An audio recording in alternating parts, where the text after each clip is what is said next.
Hello, my name is Toby from Artmaster Studio, and today I'm going to be doing a quick tutorial on how to prep your miniatures.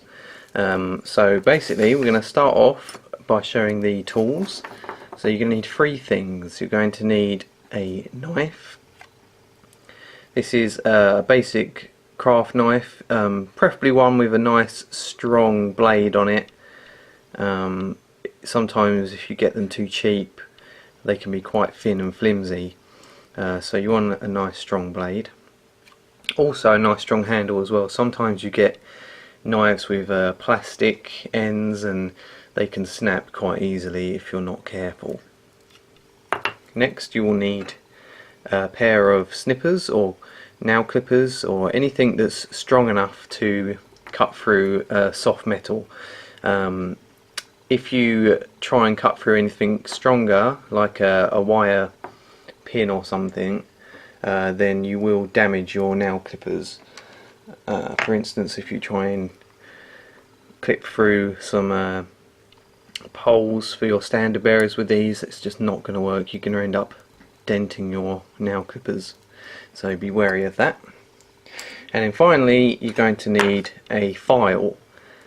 This is just a standard file that you'd find in a hardware store.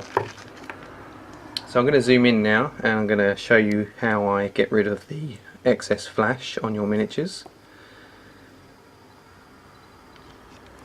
So this is a Perry Miniatures figure. Perry Miniatures are quite well known for having quite a bit of excess flash on. The actual castings themselves are very good, and the metal is very nice as well. It's quite strong, but can be flexible as well. So what we need to do is look over the miniature for any excess pieces of metal. So if I grab my knife, I can point some out to you. So just at the bottom of the coat here, we can pull this up and out to the side. So you can just see there that there's an excess piece of metal used for the casting process.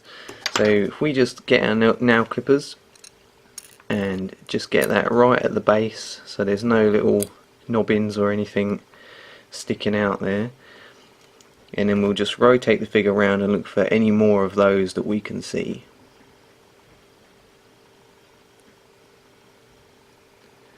Generally Perry Miniatures have certain areas on each miniature, especially for Napoleonics, usually around the base of the gun, the firing mechanism of the gun, sometimes on the hands as well, and any protruding areas such as the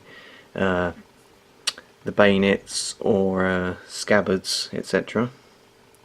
This one seems pretty good actually. There's not many pieces on this one. We got lucky with that. Also I'm doing this from a bit of a distance behind the camera, so I'm finding it a bit harder than normal to see them, but hopefully we can deal with that. Okay, I'll move on to the next one. I know that one of these has got quite a lot on. This fella here, this is it. So as you can see, there's quite a few bits sticking out on this one. So we're just going to go over it with our nail clippers. Careful not to chop off any bits of detail that you don't want to get rid of.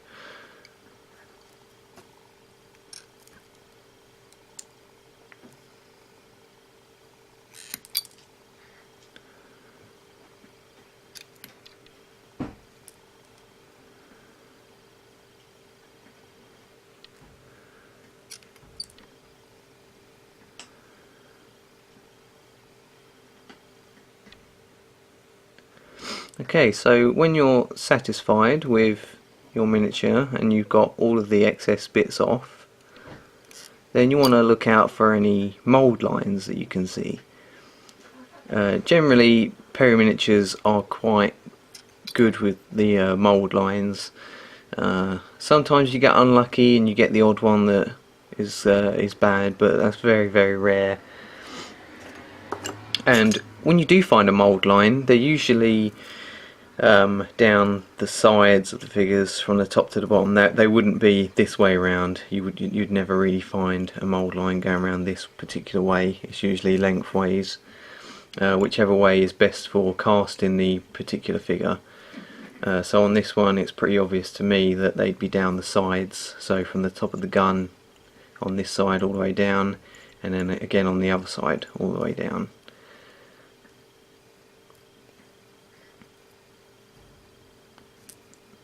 But I can't actually see any, but if you do, then basically what you want to do is get your knife, get your blade, and just scrape gently down the side of the trousers where the mould line is, and try and scrape away any excess bits of metal that are protruding because of the mould line, and do the same on the other side. Occasionally you'll find quite a bit of a drop from one half to the other half, and that's when you want to be able to try and scrape away a bit more just to smooth it off. And if it is quite big, then a knife might not be the best tool for the job. You might need a small file just to file down the excess bits, but like I say, the Perry miniatures are quite good for that, so there's not really much to do on this figure.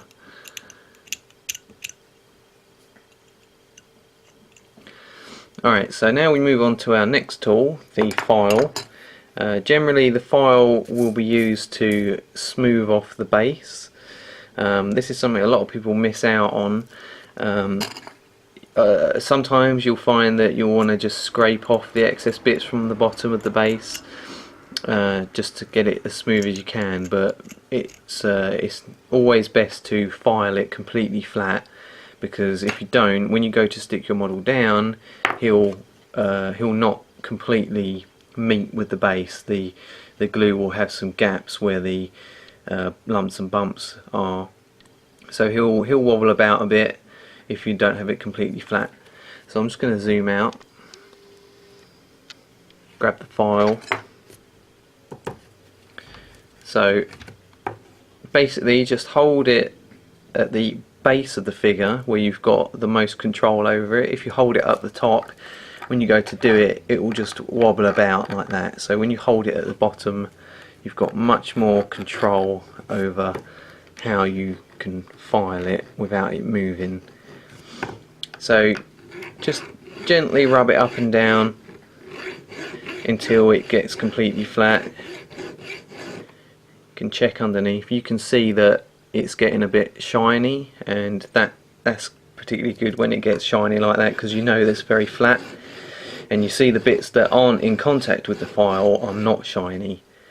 So that's a quick, easy way to tell how much of your base is going to be touching the base of the base that the figure is going to be on. Now you don't have to get it completely shiny, as long as it's shiny enough and it looks flat enough. You can do it all the way if you prefer, but that's not always necessary. So there we have the basic prepping of the model. So when it comes to painting it, some people like to mount their figures on old paint pots, such as the old Games Workshop ones or Foundry ones.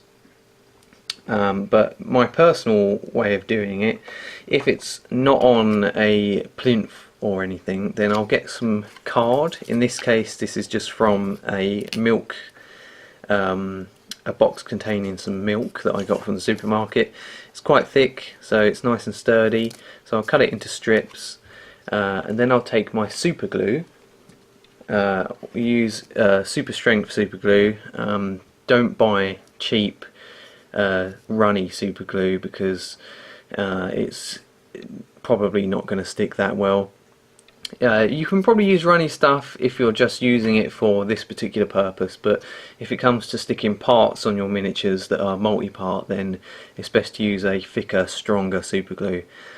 So what we're going to do is just take the top off. We'd make a little blob on there and just stick that on. But this particular miniature is actually going to be on a plinth, so I will show you sticking that on.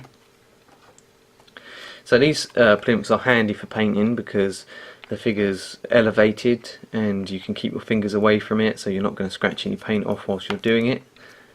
So I'm just going to put a small amount on, not too much, just enough to stick it, and then we're just going to plonk it right in the centre, and then there he is. So you don't want to hold it, you really want to just let it to set and dry. It won't take long because it's super glue, so you can just put that to one side whilst you do your other miniatures. So once that's dry, then we're going to need to undercoat him, and the best way I find to do that is to use a spray undercoat. This particular one that I use is a car primer. I'll just zoom out for you. So this is high coat spray paint, matte black, the perfect finish. So you can get these cans from any car shop. Sometimes you find them in hardware stores, but or you can get them online, obviously, eBay, Amazon, and it's cheaper if you buy them in bulk. At the time of making this video, it's only, I think, £3.99, and it will last you a fair while, and it's pretty quick at base coating your figures.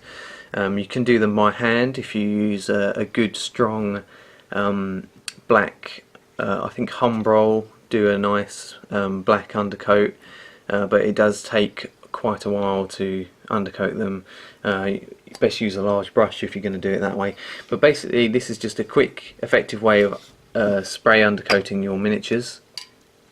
And but you will notice that when you do spray them, you will find bits of metal like underneath the arm or between the neck and the blanket roll, bits of metal showing through where the spray hasn't quite gone.